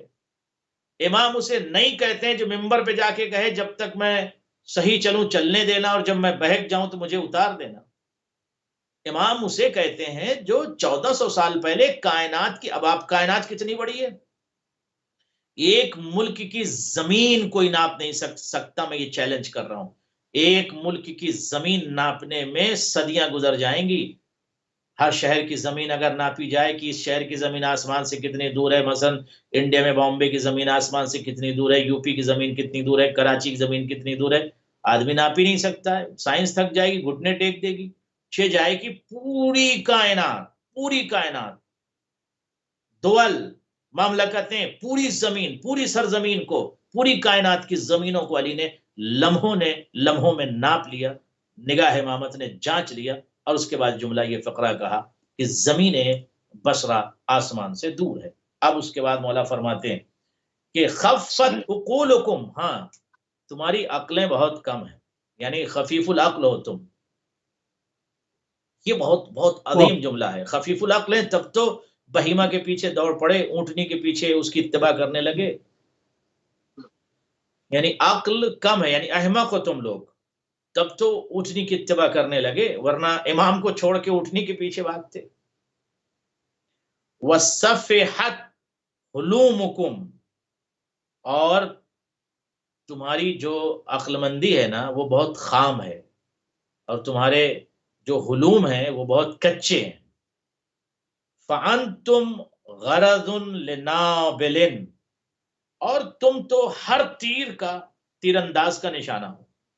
فَأَنْتُمْ غَرَضٌ لِنَابِلٍ, نابل کہتے ہیں تیر چلانے والا. فَأَنْتُمْ غَرَضٌ لِنَابِلٍ, یعنی ہر تیر انداز کا نشانہ ہو. وَأَكْلَةٌ لِآكِلٍ, اور ہر کھانے والے کا لقمہ ہو. وَفَرِيسَةٌ لِصَائِلٍ, اور ہر شکاری کی, ظاہر سی بات ہے کہ ہر شکاری کی تم شکار ہو. کوئی بھی تمہیں چاہے شکار کر لے, کوئی بھی تمہیں چاہے اپنا لقمہ بنا لے. کیا امپورٹنٹ جملہ مولا نے کہا, یعنی اتنے تم بدعقل ہو کہ کوئی بھی تمہیں استعمال کر لے, کوئی بھی تمہیں کھا لے, کوئی بھی تمہیں نگل لے, کوئی بھی تمہیں یوز کر لے, اور تم اس کے استعمال. تو آج کیا ہو رہا ہے؟ آج مجھے بتائیے مزید صاحب, آج کیا ہو رہا ہے دنیا میں؟ یہی تو ہو رہا ہے. ملے گئے اور جا کر انہوں نے بہکانا شروع کر دیا, اور اس کے بعد شیعہ کو سنی سے لڑا دیا, سنی کو. ارے بھائی مسلمان آپس میں سب بھائی ہیں, ایک دوسرے کے بھائی ہیں, مل جل کر رہنا ہے. قرآن ایک, کعبہ ایک, کتاب ایک, قبلہ ایک, سب کچھ ایک ہے. تو لڑنے کی کیا ضرورت؟ محبت سے رہیے. یہ امپورٹنٹ مسئلہ ہے. کتنی سازشیں کی گئی شیعت کے خلاف, جبکہ یہ بات واضح ہے, اوضح ہے کہ شیعان حیدر کرار علی بن ابی طالب سے محبت کرتے ہیں, اور یہ برملا ہے, یہ واضح ہے کہ اہل بیت اطہار کے مقابلے میں وہ کسی کو مقدم اہل بیت پر نہیں کرتے, اور نہ کرتے ہیں, نہ کریں گے, ممکن ہی نہیں ہے. اور اہل بیت اطہار علیہ السلام کے فضائل کے سامنے کسی کا وہ ذکر نہیں کرتے, اور نہ کر رہے ہیں, اور نہ کبھی کریں گے. تو دنیا کو سمجھ لینا چاہیے کہ واقعاً اہل بیت اطہار علیہ السلام کی عظمت کیا ہے, ان کی بلندی کیا ہے, ان کا شرف کیا ہے, ان کا مقام کیا ہے, کہ 1400 سال پہلے اتنا بڑا امام یہ بول رہا ہے, اور اس امام کو چھوڑ کر فردی افراد کے ساتھ محبت کا اعلان, اور پھر کہتے ہیں سیدنا علی, سیدنا علی, سیدنا حسین. کیا مطلب؟ کیا مطلب ہے؟ یعنی ان نعروں کا کیا مطلب ہے؟ محرم ابھی شروع ہوگا, دیکھیے گا امام حسین کے خیمے میں آ جائیں گے, سیدنا امام حسین, سیدنا امام حسین. ارے بھائی پورے سال تو آپ نے امام حسین کو چھوڑ رکھا ہے, محرم شروع ہوتے ہوئے یزید کے خیمے سے باہر نکل کے سیدنا امام حسین. تو اگر محبت کرنا ہے تو واقعاً جو ہے اہل بیت اطہار سے محبت کریں, سنجیدگی کے ساتھ بیٹھ کر سوچیں اور فیصلہ کریں کہ واقعاً اہل بیت اطہار کی ذوات کیا ہیں, اور ہم سے خدا نے محبت کا جو مطالبہ کیا ہے, اہل بیت اطہار کی محبت کو واجب قرار دیا ہے. اور اگر ہم درود و سلام نماز میں نہ پڑھیں, صلوات نہ پڑھیں اہل بیت اطہار پر, تو نماز قبول نہیں. اتنا بڑا شرف ہے. اہل بیت کے اوپر صلوات نہ پڑھیں تو نماز قبول نہیں, اور کسی اور کا نام لے لیں تو نماز ٹوٹ جائے. کتنا بڑا فرق ہے. کسی اور کا تذکرہ کر لیں, کسی اور پر درود بھیج دیں تو نماز ٹوٹ جائے گی, نماز باطل ہو جائے گی. اور اگر اہل بیت پر درود نہ پڑے تو نماز صحیح نہیں ہوگی, نماز قبول نہیں ہوگی. تو زمین آسمان کا فرق ہے. تو سمجھ لینے کی ضرورت ہے یہاں پر. جی صحیح. وہ تھوڑا سا مزید جو ہے وہ ہمارے پاس وقت ہے, ابھی 10 منٹ موجود ہیں. میں چاہوں گا کہ اس پر تھوڑی سی مزید گفتگو ہو جائے. خطبہ نمبر 14 مکمل کر لیں اگر ہو سکے تو آج. جی, خطبہ نمبر 14 جو ہے مکمل ہو گیا ہے, اور اگر آپ کہیں تو میں خطبہ نمبر جو ہے وہ 15 کو پیش کر دوں آپ. بسم اللہ, بسم اللہ. جی, مولائے متقیان علی بن ابی طالب نے اس خطبے میں ارشاد فرمایا کہ فیما ردہ علی المسلمین من قطاع عثمان کہ جب حضرت عثمان کی عطا کردہ جاگیریں جب مسلمانوں کو پلٹا دیں تو آپ نے یہ ارشاد فرمایا کیا واللہ لو وجدت قد تزوج به النساء وملك به الإماء لرددت فإن في العدل ساعة ومن ضاق عليه العدل فالجور عليه اضيق. کتنا عظیم جملہ مولا فرماتے ہیں کہ خدا کی قسم اگر مجھے ایسا مال بھی کہیں نظر آتا جو عورتوں کے مہر اور کنیزوں کی خریداری پر صرف کیا جا چکا ہوتا تو اسے بھی میں واپس پلٹا دیتا. اور فرمایا آپ نے یعنی حقدار کا حق مولا نے فوراً پلٹا دیا. یعنی جو یہاں وہاں معاملہ تھا چونکہ عدل کے تقاضوں کو پورا کرنے میں وسعت ہے اور جسے عدل کی صورت میں تنگی محسوس ہو اسے ظلم کی صورت میں اور زیادہ تنگی محسوس ہوگی. اب میں اس کو ذرا سا واضح اور کر دیتا ہوں. مولا یہ فرمانا چاہتے ہیں کہ فی العدل ساعۃ، عدل میں انسان کو وسعت ملتی ہے.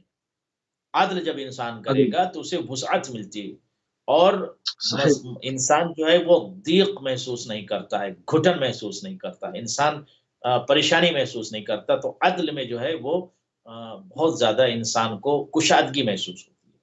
ومن ضاق علیہ العدل، لیکن اگر ایک انسان جو ہے وہ عدل نہیں کرتا، عدل میں تنگی کرتا ہے، بے عدل ہوتا ہے، عدل سے دوری اختیار ہے. مولا کا اشارہ ہے اور مولا عظیم جملہ یہ ارشاد فرما رہے ہیں. اب ظاہر ہے کہ تمام امت مسلمہ کو سمجھ لینا چاہیے کہ علی بن ابی طالب مولا متقیان کا کلام کیا ہے اور مولا کیا کہنا چاہ رہے ہیں اس کلام میں.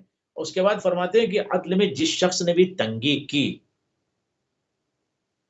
اور جس نے بھی عدل سے کام نہیں لیا فالجور علیہ اضیق، تو ظاہر سی بات ہے کہ اس کے اوپر جو ہے ظلم بہت زیادہ سخت ترین ہوگا. یہ مولا متقیان علی بن ابی طالب علیہ الصلوۃ والسلام کا کلام تھا جو میں نے آپ کی خدمت میں پیش کر دیا. اب میں چاہوں گا کہ زبدتاً اگر 2-3 منٹ آپ کے پاس 4 منٹ ہو تو میں تمام گفتگو کا زبدہ پیش کر دوں. جی ہمارے پاس تقریباً 8 منٹ موجود ہے. 8 منٹ ہے. جزاکم اللہ. خطبہ نمبر 10 کا زبدہ اور خلاصہ مولا متقیان نے خطبہ نمبر 10 میں یہ ارشاد فرمایا کہ شیطان نے اپنے پارٹی کو جمع کر لیا اور اپنے پیادے اور سواروں کو اکٹھا کر لیا. میرے ساتھ میری بصیرت ہے، یعنی بصیرت کی طرف دنیائے بشریت کو مولا نے متوجہ کیا. اور اس کے بعد مولا یہ ارشاد فرماتے ہیں کہ کائنات کی ہر شے میرے سامنے مکشوف ہے، واضح ہے، کھلی ہوئی ہے. ہر شے میں دیکھ رہا ہوں، ہر فرد کو، ہر انسان کو میں پہچانتا ہوں کہ وہ مومن ہے یا منافق ہے. خطبہ نمبر 11 کا خلاصہ مولا متقیان علی بن ابی طالب نے اپنے بیٹے محمد حنفیہ سے ارشاد فرمایا میرے لال جی بابا کا تزل الجبال ولا تزل، پہاڑ اپنی جگہ کو چھوڑ دیں، میرے لال تم اپنے جگہ کو نہ چھوڑنا. اپنے دانت کو تم بھینچ لینا، دبا لینا، خود کو خدا کے حوالے کر دینا، زمین پر اپنے قدم کو گاڑ دینا اور اپنی نگاہ کو آخری فرد پر رکھنا، لشکر کے آخری فرد پر، اور اپنی آنکھوں کو لشکر کی کثرت کی وجہ سے آنکھوں کو بند کر لینے، لشکر کی کثرت تمہارے اوپر غالب نہ آئے.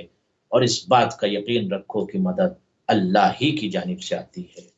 خطبہ نمبر 12 میں مولا متقیان کو جب کامیابی ملی جنگ جمل میں تو اس وقت مولا متقیان سے ایک شخص نے کہا کہ مولا کاش وہ میرا بھائی بھی ہوتا تو آپ کی جو اللہ نے مدد کیا ہے، دشمنوں پر آپ کو کامیابی عطا کی ہے، کاش وہ بھی دیکھتا.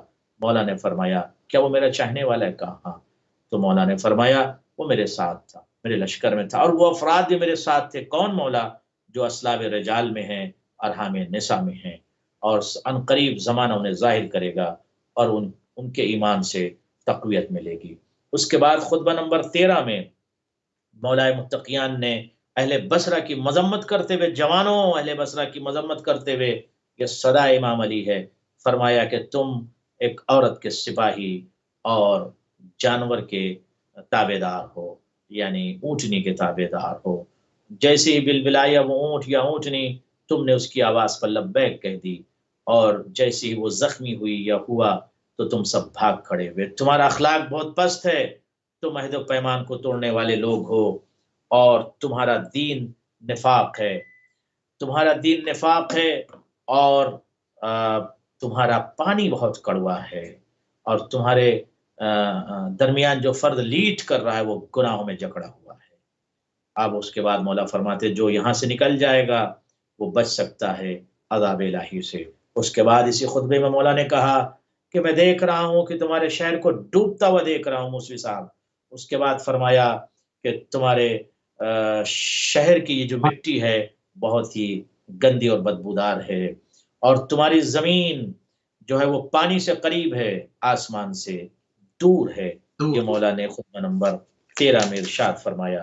اس کے بعد خطبہ نمبر 14 جو مولا متقیان نے خطاب کیا، اس میں مولا متقیان نے مختصر سا خطبہ لیکن عظیم بات مولا نے کہا کہ تمہاری زمین قریب من الماء وبعیدۃ من السماء، زمین سے قریب یعنی بصرہ زمین سے قریب، آسمان سے دور۔ اس کے بعد عظیم پیغام دیا، خفت عقولکم، تمہاری عقلوں کو کیا ہو گیا ہے، تمہاری عقلیں خفیف ہیں۔ اس کا مطلب یہ بیداری کا میسج ہے۔ عقل کا سہارا امت مسلمہ لے، تنہائی میں بیٹھ کر صدا امام علی کو سنے اور سوچ اور غور کرے۔ اس کے بعد فرمایا کہ تم ایسے افراد ہو کہ تمہیں کوئی بھی نشانہ بنا سکتا ہے، کوئی بھی تمہیں استعمال کر سکتا ہے، کوئی بھی تمہیں کھا سکتا ہے، اور شکاری تمہارا شکار کر سکتا ہے۔ اس کے بعد خطبہ نمبر 15 میں مولا متقیان نے عدل پر گفتگو کی، اور عدل پر گفتگو کرتے ہوئے فرمایا کہ عدل میں وسعت ہے، کشادگی ہے، اور جو بندہ عدل نہیں کرتا، ظلم کرتا ہے، ظاہر ہے کہ اس کے لیے عذاب سخت ترین ہے۔ تو یہ 10 سے 15 خطبے، یعنی آج 10 سے آغاز ہوا تھا اور 15 تک ہم پہنچے تھے۔ اس میں مولا متقیان علی بن ابی طالب نے جہان بشریت کو بیدار کیا۔ اب میں جوانوں سے یہ کہوں گا کہ میرے جوانوں، ایٹ لیسٹ ہر دن کم از کم 10 to 20 منٹس 30 منٹس مولا متقیان کی کتاب نہج بلاغہ، مولا کا بیان، مولا کا کلام، مولا کا فرمان، اگر آپ خطبہ نہیں پڑھ سکتے تو ایٹ لیسٹ جو شارٹ سینگ ہے، چھوٹے چھوٹے بیانات ہیں مولا کے، اس بیان کو، حدیث کو ضرور آپ سنیے، پڑھیے اور مطالعہ کیجیے، اور اس نہج بلاغہ سے اپنے آپ کو قریب کیجیے۔ خدا کی قسم پوری دنیا ہل جائے گی۔ آج دیگر مذہب کے افراد نہج بلاغہ سے اسٹڈی کر رہے ہیں، ریسرچ کر رہے ہیں۔ اب 1400 سال پہلے مولا نے کہہ دیا کہ فلاں زمین آسمان سے زیادہ دور ہے، تو اس کا مطلب اور ایسے یہ ہے کہ بہت سارے رازوں سے پردہ اٹھایا ہے، بہت سارے رازوں پہ گفتگو فرمائی ہے۔ جیسے جیسے ہم آگے بڑھیں گے اس کے اوپر ابھی تو جو خطبے آ رہے ہیں اس میں ایسے ایسے راز پنہا ہے۔ میں مطالعہ کر رہا تھا کہ میں بھی چکرا گیا کہ ایسے ایسے راز پنہا ہیں، ایسے ایسے اسرار ہیں کہ جو مولا نے، خدا کی قسم اگر امت مسلمہ پڑھ لے، مولا کی گفتگو کو مطالعہ کر لے، اسٹڈی کر لے، اس نظریے سے پڑھ لے کہ امام کائنات ہے، نہ شیعہ سنی حنفی یا فلاں کے امام نہیں، یہ امام کائنات ہے، مولا کائنات ہیں، پورے کائنات کے مولا ہیں۔ مذہب میں ان کو نہ بانٹا جائے، ملت میں نہ ان کو بانٹا جائے، دھرم میں نہ بانٹا جائے، انسانیت کے امیر ہیں، انسان کے مولا ہیں، پوری کائنات کے انسانوں کے مولا ہیں۔ ایسا بھی نہیں کہ مسلمانوں کے، پوری کائنات کے انسانوں کے مولا ہیں۔ تب تو جوگ جرداق نے جب مولا متقیان کی مختصر سی حیات کو پڑھا تو گھٹنے ٹیک کر یہ کہتا ہے کہ کائنات میں عدل و انصاف کے شہزادے کو اور رئیس العدل کو علی کہتے ہیں۔ مملکت انسانیت میں اگر عدل کی آواز آتی ہے تو اس مملکت انسانیت کے فرد کو، شخص کو علی کہتے ہیں۔ اور ہزاروں صفحات پر مشتمل جوگ جرداق لبنان کے یہ کرسچن عیسائی ہیں، انہوں نے کتاب لکھی۔ اور میں جوانوں سے کہوں گا کہ صوت و عدالت الانسانیہ جو کتاب انگلش میں بھی ہے، عربی میں بھی ہے، اردو میں بھی ہے، فارسی میں بھی ہے، مختلف زبانوں اور لغت اور اس میں لینگویجز میں ٹرانسلیٹڈ ہوئی ہے۔ آپ ضرور استفادہ کریے اور ضرور پڑھیے تاکہ انشاءاللہ مولا سے آپ کنیکٹ ہو سکیں، آپ کو پتا تو چلے کہ آپ کا مولا کیا کہتا ہے۔ آپ دنیا کے سامنے اپنے سر کو بلند کر کے کہہ سکتے ہیں ہم علی کے ماننے والے ہیں، ہم علی کے چاہنے والے ہیں۔ خدا تمام ناظرین اور مشاہدین کی دعاؤں کو مستجاب فرمائے۔ اہل بیت چینل کے تمام اراکین کو، مشاہدین کو، منتظمین کو، خدمت گزاروں کو سلامت رکھے اور ان کی تمام خدمات کو قبول فرمائے اور اجر اجزل عطا فرمائے، اور آپ کو بھی موسی صاحب، شہزادی حضرت فاطمہ اور جناب ام البنین سلام اللہ علیہ اجر کثیر دیں، اور آپ کو قوت صبر دیں۔ ایک بڑے حادثے سے آپ گزرے ہیں، اللہ آپ کو ہمت دے اور انشاءاللہ آپ کی خدا مدد فرمائے۔ والسلام علیکم ورحمۃ اللہ جزاک وبرکاتہ۔ اللہ السلام ورحمۃ اللہ وبرکاتہ۔ ناظرین، بہت شکر گزار ہیں، انتہائی مشکور ہیں اور انتہائی ممنون ہے جناب علامہ سید قلب عباس رضوی صاحب، رئیس مجلس علماء ہند، کہ آپ نے ایک مرتبہ پھر اپنا قیمتی ٹائم جو ہے اہل بیت ٹی وی کو دیا اور نہج البلاغہ صدائے امام علی کو آج اپنے خطبہ نمبر 15 پہ جو ہے وہ روکا ہے۔ 15 ہم نے ختم کر لیا ہے انشاءاللہ۔ اب اگلے پروگرام میں اللہ نے زندگی دی تو انشاءاللہ خطبہ نمبر 16 سے، نمبر 16 سے ہم اپنی گفتگو کو دوبارہ